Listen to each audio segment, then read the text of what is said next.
Bom, meu nome é Leonardo, a gente vai apresentar esse seminário sobre a mecânica dos foguetes.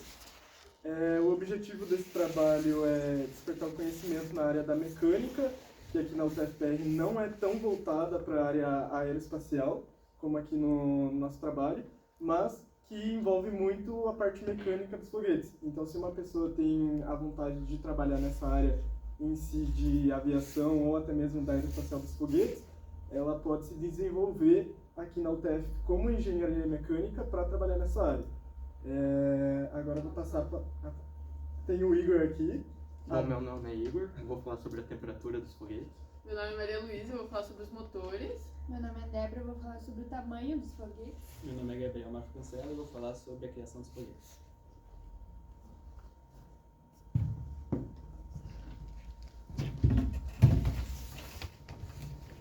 Boa tarde a todos.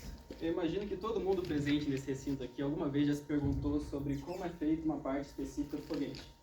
Como, por exemplo, como é o material dele, como que ele sobe, como que ele desce. Bom, tem foguete que só sobe, tem foguete que só sobe, desce, explode, tem foguete que sobe, desce e consegue pousar certinho. O ponto é que a minha apresentação é diretamente voltada para a criação dos foguetes.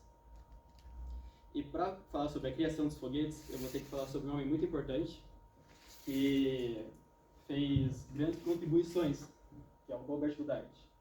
Para vocês entenderem sobre a questão histórica inteira, vocês têm que compreender que estamos falando de um ano mais ou menos por volta de 1900 a 1920, que foi quando começou mais ou menos os estudos para a criação dos foguetes por esse homem. Na época, todo mundo era meio preconceituoso com essa ideia, muitas vezes por causa da religião, já que tinha muitos terraplanistas ainda, e muitas pessoas achavam que não tinha, vamos dizer assim, você estaria saindo da criação de Deus se você saísse da Terra. E por isso muitas pessoas eram contra essa ideia de lançar um foguete para o espaço. A parte é que Robert Goddard começou os seus experimentos dentro de sua casa, na garagem, com seus amigos.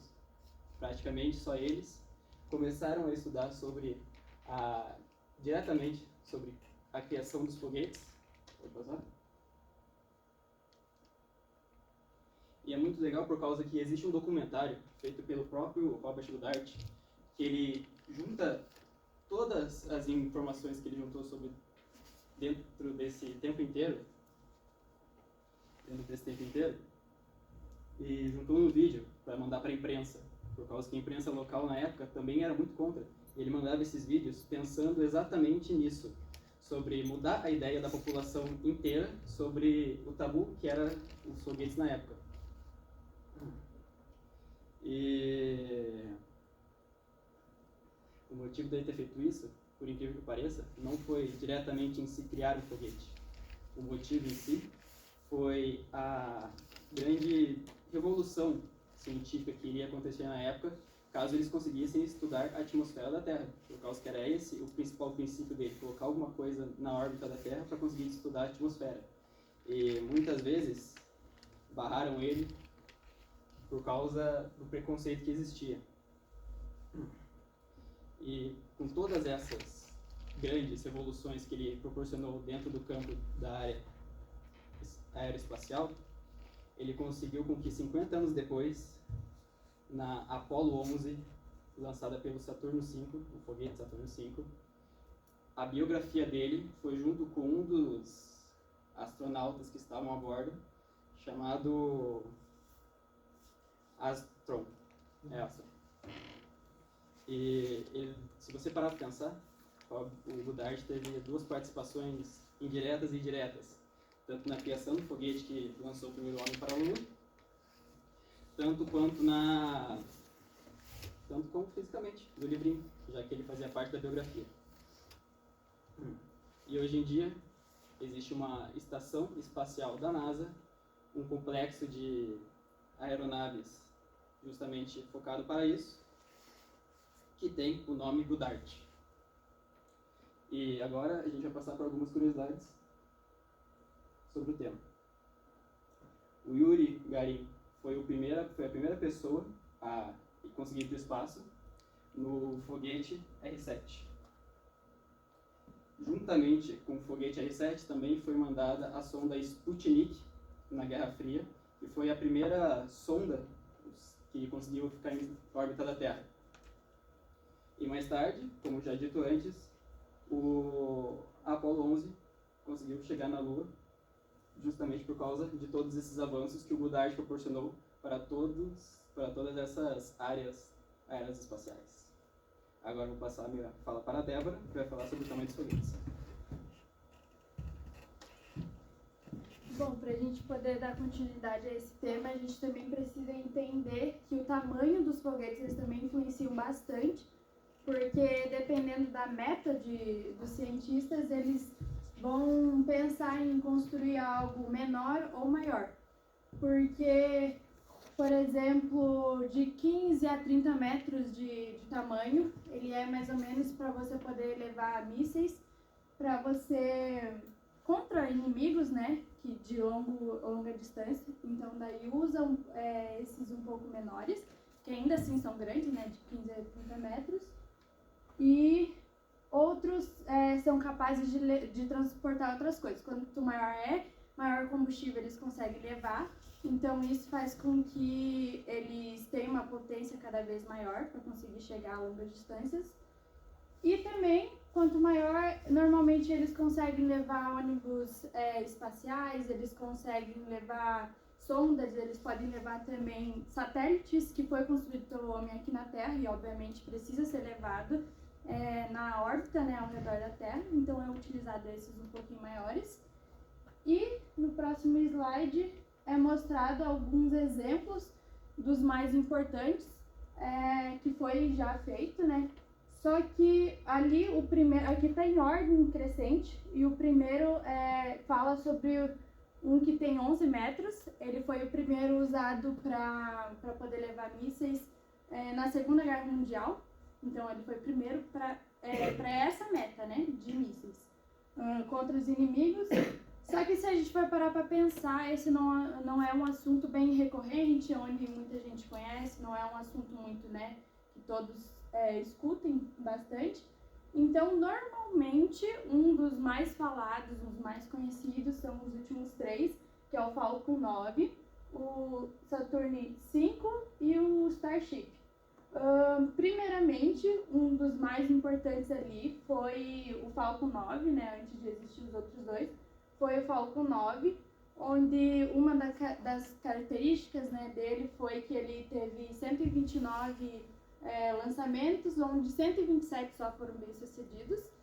E também, outra curiosidade é que um dos últimos que foi lançado, que foi no ano passado, aliás, eles levaram 46 satélites para poder ajudar na questão da internet, porque tem lugares, né, no planeta onde não chega muito bem, por exemplo, áreas rurais e essas áreas assim. Então, foi levado e foi muito bem sucedido. Outra curiosidade também dele é porque ele bateu um recorde ano passado, que ele teve 60 lançamentos bem-sucedidos dentro de um ano na Terra, né? Então, ele bateu esse recorde, sendo que o anterior era de 47, tinha 47 voos, né, dele, e sendo que 45 foi bem-sucedidos. Tá. Daí, logo depois, foi criado o Saturn 5. Aí ele acabou sendo maior ainda. E ele tem 110 metros de altura. E ele foi muito, muito conhecido mesmo, principalmente na mídia, por conta de que ele foi do Apollo 11, onde, né, foi levado o homem à Lua. Então ele foi bem conhecido. Logo depois teve o Starship, que ele é muito recente, na verdade, que o Elon Musk, o criador do Twitter, também bem conhecido e muito rico, ele falou sobre que ele iria desenvolver o Starship, foi em 2019, então ele foi bem recente, foi em setembro de 2019, e ele tem 120 metros de altura, ou seja, ele bateu o recorde, um que já era considerado enorme, extremamente potente. Ele conseguiu bater esse recorde, tanto é que ele tem 17 milhões de empuxo nele, então ele é extremamente potente. Ele é mais do que o dobro do que o Saturn 5, sendo que ele já era super poderoso, então imagina isso. E ele foi desenvolvido junto com a empresa da Elon Musk, que já vem decorrente de outros foguetes, mas Starship é o mais famoso até então, porque né, ele é o maior de todos. E ele foi desenvolvido, eu achei ele bem interessante, porque o Elon Musk ele não focou só em um tema em si, porque normalmente o foguete esse foguete aqui vai ser para levar satélite, esse aqui vai ser para ir para a Lua, esse vai ser para isso. Aqui não, como ele é extremamente gigante, ele tem 120 metros, ele tem 9 diâmetros de comprimento, né? Ele quis fazer algo a mais, ou seja, ele agora, a meta desse foguete é tanto poder levar coisas ao redor da Terra, ali, né, nas órbitas, como também ele tem a capacidade futuramente de ir até a Lua, ele tem a capacidade de ir até a Marte. E outra coisa que eu achei bem interessante, que eu nunca tinha ouvido falar, estudando para esse tema aqui para o seminário, eu acabei descobrindo isso, eu achei bem interessante, que é na questão de que quando a gente quer viajar para algum lugar distante, por exemplo, a gente quer ir para o Japão, que é extremamente longe, a gente pega o quê? Um voo. E o voo leva, às vezes, 24 horas. E ele quer que esse foguete também seja muito utilizado pelas pessoas aqui na Terra. Tanto é que, hoje em dia, o foco dele é mais na Terra do que para fora. Os estudos dele agora estão sendo assim.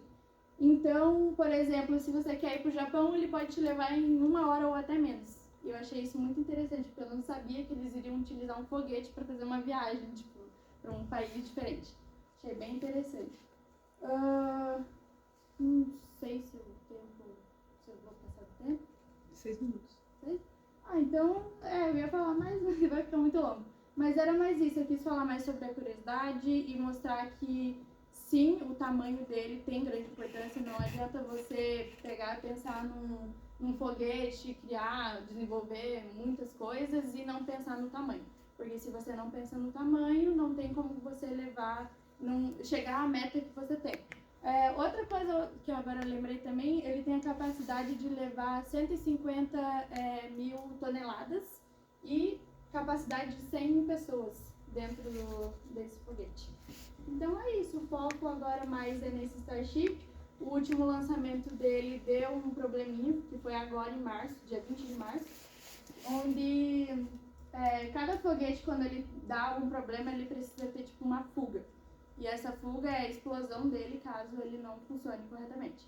Teve o lançamento dia 20 agora de março, ele subiu uma certa altura, só que o primeiro combustível dele, que tem que ser, depois eles vão explicar que o foguete ele vai soltando algumas partes, a primeira parte ele não correu certo e aí ele foi, o foguete ele teve que explodir. Porque se ele continuasse, desse algum problema mais longe ainda, imagina, cair algo de 120 metros de altura, ia dar um estrago enorme. Então, acho que era mais isso, assim, a curiosidade na questão do tamanho, que tem grande importância. E tem outros diversos que existiram, só que não tem como ficar também falando de tudo, e eu falei mais os principais. E agora o Leonardo ele vai explicar um pouquinho a mais como que funciona essa questão dos foguetes.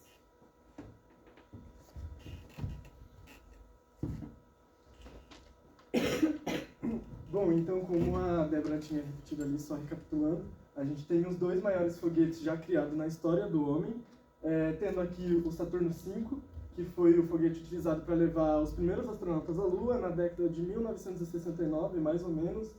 É um foguete que tem 110 metros de altura, pesa 3.000 toneladas e levou, né, os homens ali à Lua diversas vezes, tanto na Apollo 11, na Apollo 1, levaram ele diversas vezes para a Lua, com esse mesmo foguete.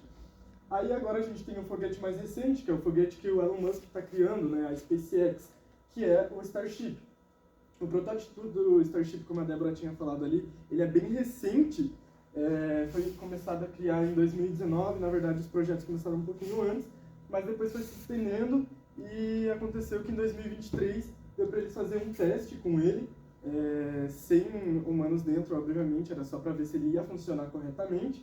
O foguete ele tem 120 metros de altura, pesa 5.000 toneladas a mais, pesa 5.000 toneladas, E o objetivo do Elon Musk com esse foguete em si é não só voltar com os humanos para a Lua, levar a primeira mulher à Lua, mas o objetivo maior dele é levar os humanos para Marte. Tanto na carreira do Elon Musk, ele sempre falou que o sonho dele sempre foi visitar outro planeta, e ele está criando esse foguete justamente para isso, para levar os humanos para outro planeta e assim criar uma vida lá.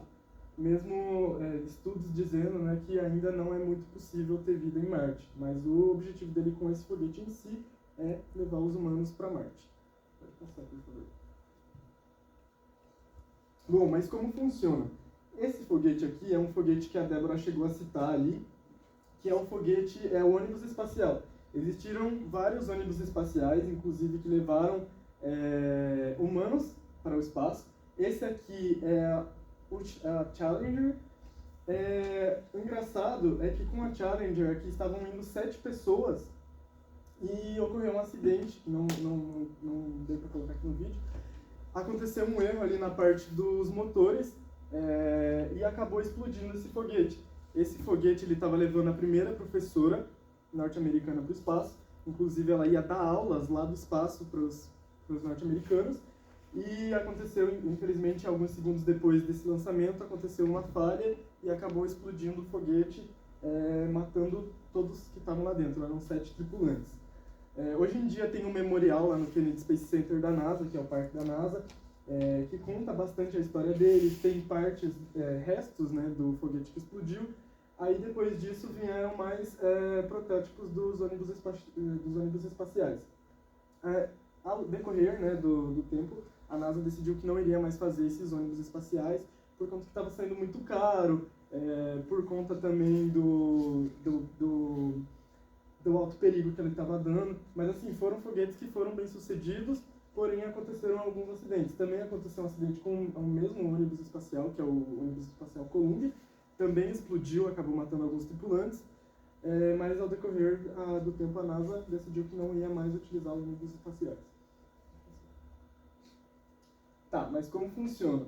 Aqui a gente tem um foguete bem conhecido, basicamente o protótipo do Falcon 9, que a Débora tinha falado ali.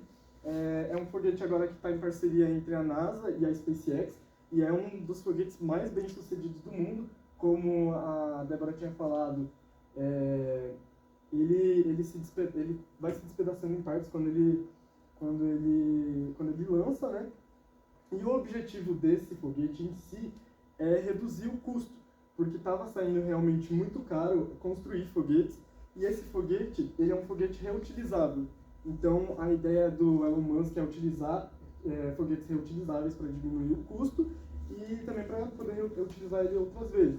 Nesse caso aqui, nessa foto em específico, parte do foguete que foi para o espaço e a parte de baixo aqui do foguete voltou para a Terra, pousou aqui certinho, e vai ser reutilizado depois em outros voos também. Óbvio que não dá para ficar reutilizando muitas vezes, né? Mas já diminui muito o dinheiro que iria ser gasto para construir um foguete novo por inteiro. Aí aqui a gente tem bem explicativo como que é o foguete aqui. Ele tem estágios. O foguete ele tem estágios. Aqui em cima é onde geralmente fica os satélites que vão para o espaço, ou até mesmo as pessoas que vão para viagens espaciais, como a Estação Espacial, a ISS, ou até mesmo para a Lua, fica nessa partezinha aqui. Parece pequeno, mas é mais grande do que parece. Aí aqui embaixo a gente tem o quarto estágio, é o último estágio a se decompor ali no espaço. Todas essas partes aqui de baixo, quando elas são despedaçadas, elas voltam para a Terra, exceto algumas que daí ficam lá no espaço, ficam como lixos espaciais mesmo. Aí aqui a gente tem o terceiro estágio. A cada estágio que se desmonta, tem um motor de sobra ali para poder impulsionar mais o foguete para o espaço. Então basicamente é isso, ele tem os primeiros estágios aqui que fazem o foguete ir para o alto. Aí tem o segundo estágio, daí depois que ajuda ele a sair para fora da atmosfera da Terra, como a atmosfera da Terra é muito densa e precisa de uma velocidade muito grande. Aí tem esse terceiro estágio, o módulo de controle que fica aqui, que também depois disso ele se desacopla do foguete e volta para a Terra. Inclusive ele é bem reutilizado. E, bom, basicamente é isso. Aí aqui tem um exemplinho aqui que não dá pra ver muito bem, mas é o foguete ele saindo pra fora da Terra, se despedaçando, e assim vai por diante. Pode passar o slide. Aí agora eu vou deixar a parte de quantos motores o foguete tem com a Maria.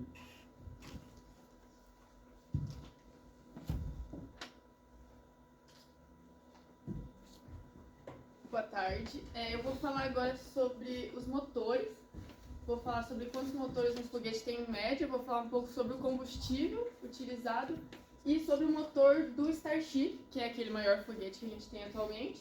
E vou explicar como é que ele funciona. Bom, vamos lá. Aqui, primeiro é importante a gente saber que um foguete ele não usa um motor só, logicamente. Em média, são usados 6 a 9 motores nos foguetes mais normais, digamos assim. Mas o Starship, ele tinha 33 motores. E um dos problemas que deu no lançamento dele foi que 5 motores não funcionaram. Aqui a gente tem certinho o desenho de todos os motores. A gente pode ver aqui. Eu não apertei nada, só apertei o botão do...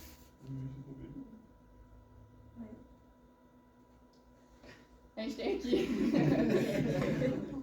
o desenho com todos os motores, e esses que não estão acesos aqui foram os que não funcionaram. Esse foi um dos motivos que ele explodiu lá na frente. Agora, sobre o combustível. Acho que pode ir pro próximo.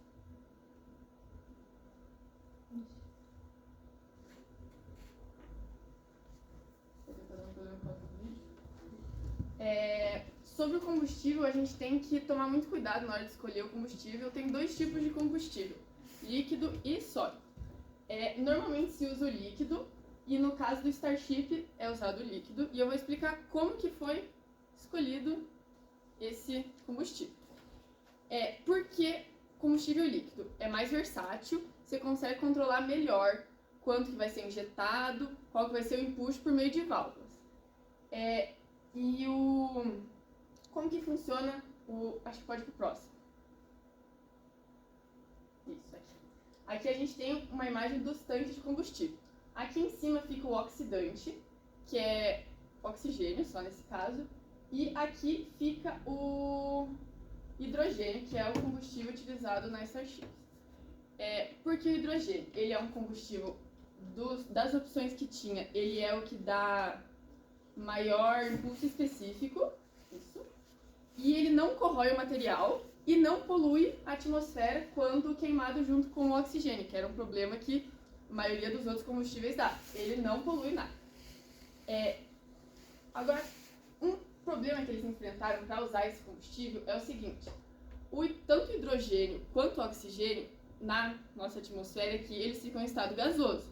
E a gente tem que transformar eles em líquido para ser utilizado. Daí, por isso, a gente usa o que é chamado de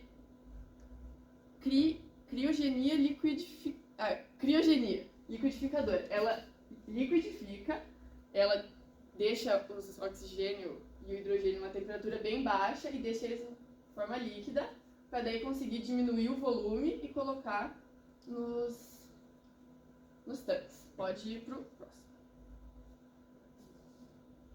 Agora aqui a gente vai falar um pouco sobre como funcionam os motores, como chega o combustível nos motores. O combustível ele não pode simplesmente sair do tanque e ir direto para os motores. Daí você não tem quase controle nenhum e o impulso daí ele não ia ser tão bem utilizado. Então, o que a gente usa? A gente usa uma bomba, que fica aqui, que ela é controlada ela é movida por uma turbina que usa o próprio hidrogênio. Ele vem do tanque, ele passa, é bem interessante, ele passa pela parte de fora da turbina para esquentar e ficar em formato de gás. Nesse formato de gás ele vai girar a turbina e daí vai voltar pro motor. Aqui passa o hidrogênio líquido e daí daqui ele vai pode ir pro próximo. Ele vai pro motor.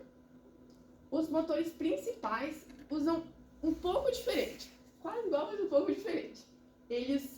O hidrogênio gasoso, ele vai ser queimado e daí vai girar melhor a turbina, Só que isso é muito caro, então nem todos os motores são assim, só os principais. Pode ir pro próximo. Daí agora passou pela bomba, o hidrogênio e o O2 vão ser injetados aqui por uma bomba que vai jogar os propelentes e ela vai atomizar eles para eles ficarem bem divididos. E daí bem aqui, no meiozinho, tem um dispositivo que vai queimar e vai entrar em combustão. Daí ele vai, tudo isso daqui é o combustível sendo queimado, que vai fazer essa força, que vai fazer levantar. Só que aqui atinge uma temperatura muito, muito, muito alta. Chega a mais de 3.000 graus Celsius. E como que isso não estraga o equipamento? Porque é exatamente aquilo que a gente viu antes. O H2, o hidrogênio, ele está passando aqui pela parte de fora. E isso vai resfriar o equipamento e vai esquentar o H2 e vai vaporizar eles. Então é tipo uma duplinha aí. Eles funcionam juntos e dá esse resultado que não destrói tanto o equipamento. Pode ir pro próximo. Isso aqui. Bom, aqui a gente vê como que ficou no total, então. Temos o motor, a turbina de hidrogênio, a com o oxidante, as duas funcionam do mesmo jeito. Aqui nessa parte a gente vê a temperatura, ó. Aqui é a parte mais quente, que é onde entra em combustão os propelentes.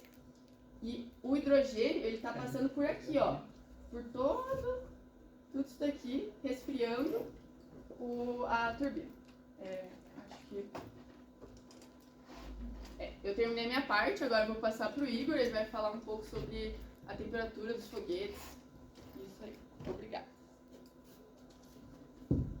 Bom, boa tarde a todos. Como já foi dito, meu nome é Igor e eu vou falar um pouco sobre a temperatura dos foguetes. Antes de entrar no tema em si, temperatura de foguetes, eu acho que eu preciso dar um contexto geral.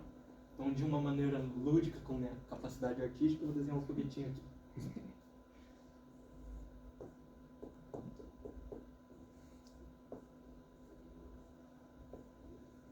Os foguetes funcionam basicamente de acordo com a terceira lei de Newton, que toda ação tem uma reação.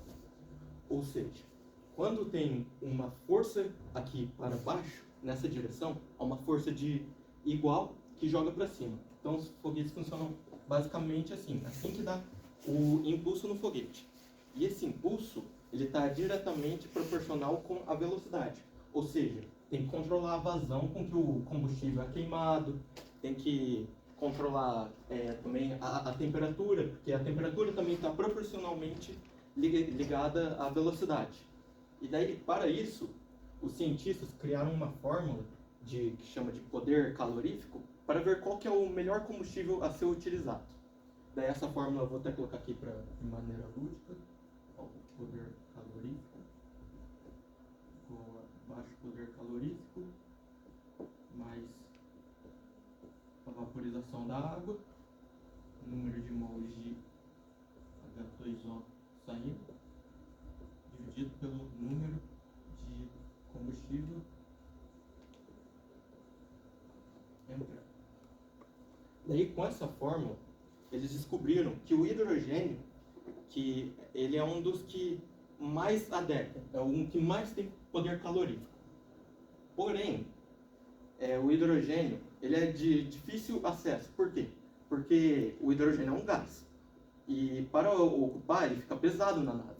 Então, para isso, o que eles fazem? Eles utilizam de transformação dentro de câmaras, que é criogenia, que faz o hidrogênio ficar em formato líquido. E para ele ficar em formato líquido, vem a temperatura. Daí a temperatura, o hidrogênio tem que ficar menos 253 graus Celsius, e o oxigênio, que o propelente, o combustível do foguete é um propelente, é um oxigênio e um combustível junto. O propelente, o oxigênio tem que ficar menos 183 graus Celsius.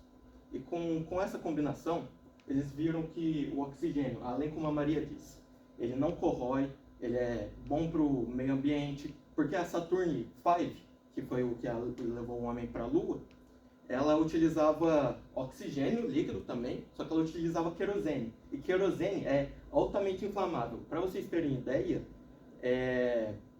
equivalia as toneladas equivaliam a 5% de uma bomba de Hiroshima, uma bomba nuclear. Então, é algo muito perigoso. E, além do que, o hidrogênio não corrói as peças em si. E alguém tem alguma ideia dos países que estão desenvolvendo isso? Tipo, eu posso citar 3 aqui: França, Estados Unidos, China, Índia também. E alguém tem mais alguma ideia de outros 2 países? Que são 6. Rússia. Acertou 1. Coreia do Sul. Falta 1. Japão. Acertou. Fechou a trinca. E para concluir, eu vou dar uma notícia que não é muito recente, mas o Elon Musk, como todos sabem, ele criou a empresa SpaceX. E essa empresa SpaceX, antes de ter o seu sucesso, no lançamento de foguetes, ele teve 3 fracassos. E daí a última era a última, senão a empresa falia. E ele conseguiu na última. E hoje você vê eles contando que tem um foguete maior que Saturn V, que é o que levou o homem para a Lua. Isso seria imaginável há 15 anos atrás. Então, é isso. Você tem mais um pouquinho também de tempo, tá? Eu tenho mais um pouquinho de Não, tempo? o O Igor Igor ainda tem tempo. tem uns 40 segundos ainda. Então, explicando Saturn V, o combustível utilizado era o querosene, que alcançava altas temperaturas, aqui chegava a 3.300 graus Celsius, essa evasão, então é algo muito alto. Vou passar para o próximo.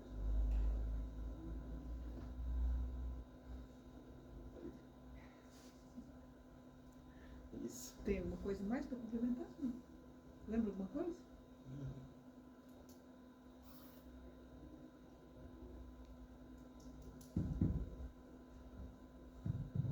Deixa o Gabriel falar, e depois, se você quiser. Para complementar esse incrível trabalho, eu quero que vocês terminem isso daqui imaginando uma coisa. Eu quero que vocês olhem para Goddard de uma forma bem especial, por causa que essa apresentação nem existiria se não fosse por causa dele. Eu quero que vocês pensem para Goddard exatamente como vocês olham para uma lâmpada e pensam em Thomas Edison. Ele foi o criador do foguete.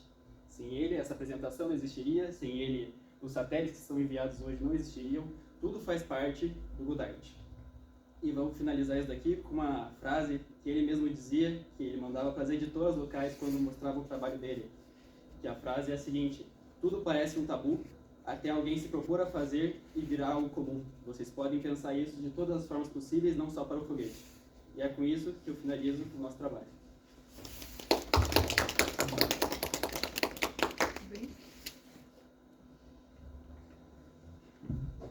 Quer falar mais alguma coisa? Não, acho que só complementar, né? Que eu falei do propelente aqui do hidrogênio, que ele é mais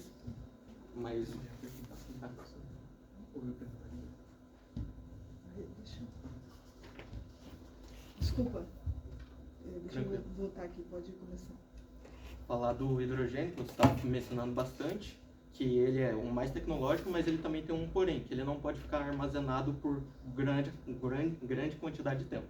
Ou seja, em uma missão que você demanda planejamento em um longo período, ele não serve. Então, algumas empresas ainda utilizam o que foi no Saturn V, que é querosene com oxigênio. E também é utilizado o gás metano como combustível, né? Nessa parte de combustível líquido. Ok. É isso. Muito bem.